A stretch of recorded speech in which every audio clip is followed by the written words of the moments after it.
Alors j'espère que ça ne va pas, que au Royaume-Uni ne va pas se produire la même chose que ce qui s'était produit en Suède, puisque je rappelle qu'en Suède, comme les sondages pour l'entrée de la Suède dans l'euro donnaient désespérément le non gagnant, la porte-parole du camp du oui, qui était Madame Anna Lindh, la jeune ministre des Affaires étrangères du gouvernement suédois de l'époque, qui avait 42 ans, qui était une jeune femme très photogénique et qui avait été l'égérie du camp du oui, a été assassinée dans une galerie commerciale de Stockholm par un type. L'affaire a été à moitié élucidée. C'est une espèce de Serbe sorti d'un hôpital psychiatrique, un type qui a un peu le profil de Lee Harvey Oswald, si vous voyez ce que je veux dire.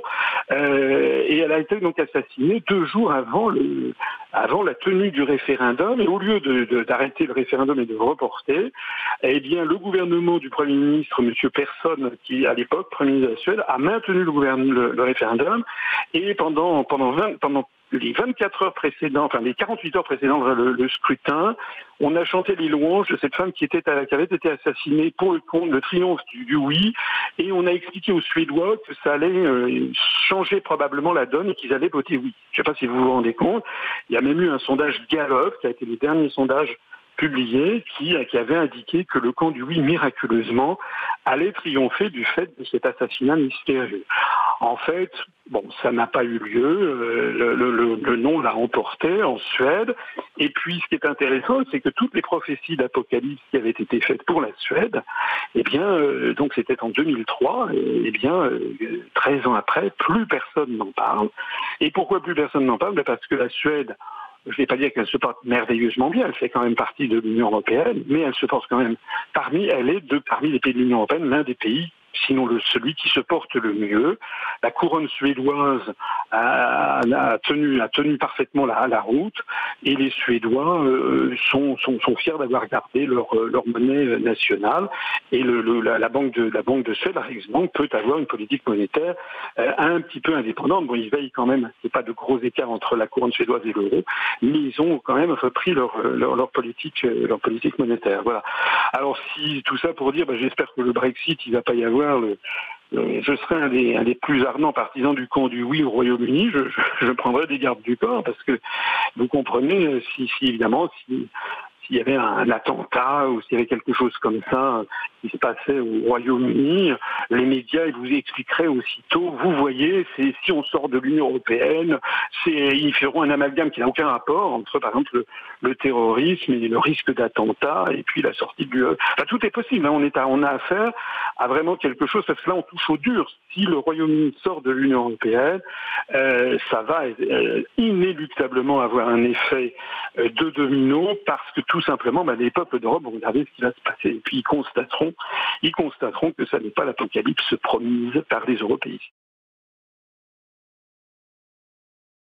C'est une tragédie, c'est la réaction qui vient de nous parvenir à l'instant du Premier ministre britannique David Cameron. La parlementaire britannique Jo Cox est décédée des suites de ses blessures.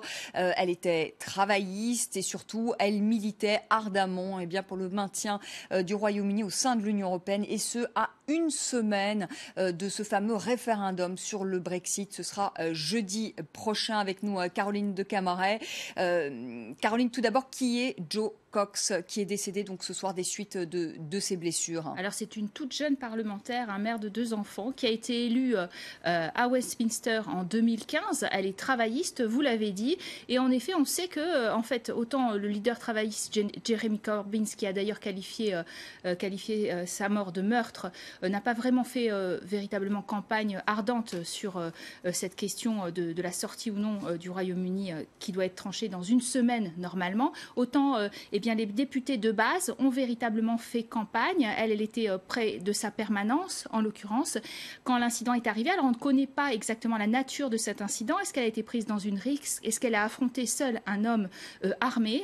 Et puis on ne connaît pas surtout les motifs de cet homme, et certaines hypothèses circulent sur le web, bien sûr, sur l'idée qu'il aurait un lien avec la campagne pro-Brexit, Britain First. Donc, évidemment, tout cela est à prendre avec beaucoup de précautions, hein, bien sûr. Est-ce qu'elle a été une victime d'un crime plutôt crapuleux ou d'un crime très politique? Alors, véritablement, cela va avoir un impact majeur sur cette campagne référendaire qui était dans sa toute dernière ligne droite.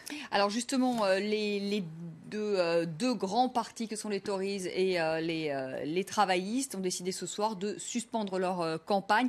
Quel impact ce meurtre peut-il avoir sur la campagne? Alors, le Premier ministre britannique David Cameron a tout de suite tweeté. Ça a été la course au tweet quand on a appris la nouvelle. Alors, David Cameron, on va regarder si l'on peut ce tweet de David Cameron. Il est vrai que la campagne est suspendue après la terrible attaque contre Joe Cox. Je n'irai pas au rassemblement de Gibraltar. Il était attendu justement à Gibraltar, au sud de l'Espagne, pour faire campagne là-bas, donc toujours pour que la Grande-Bretagne reste dans l'Union européenne. Vous savez que c'est une enclave britannique. Et puis, en vérité, si les Britanniques se prononcent le 23 juin, il y a aussi son propre camp qui a manifesté son soutien.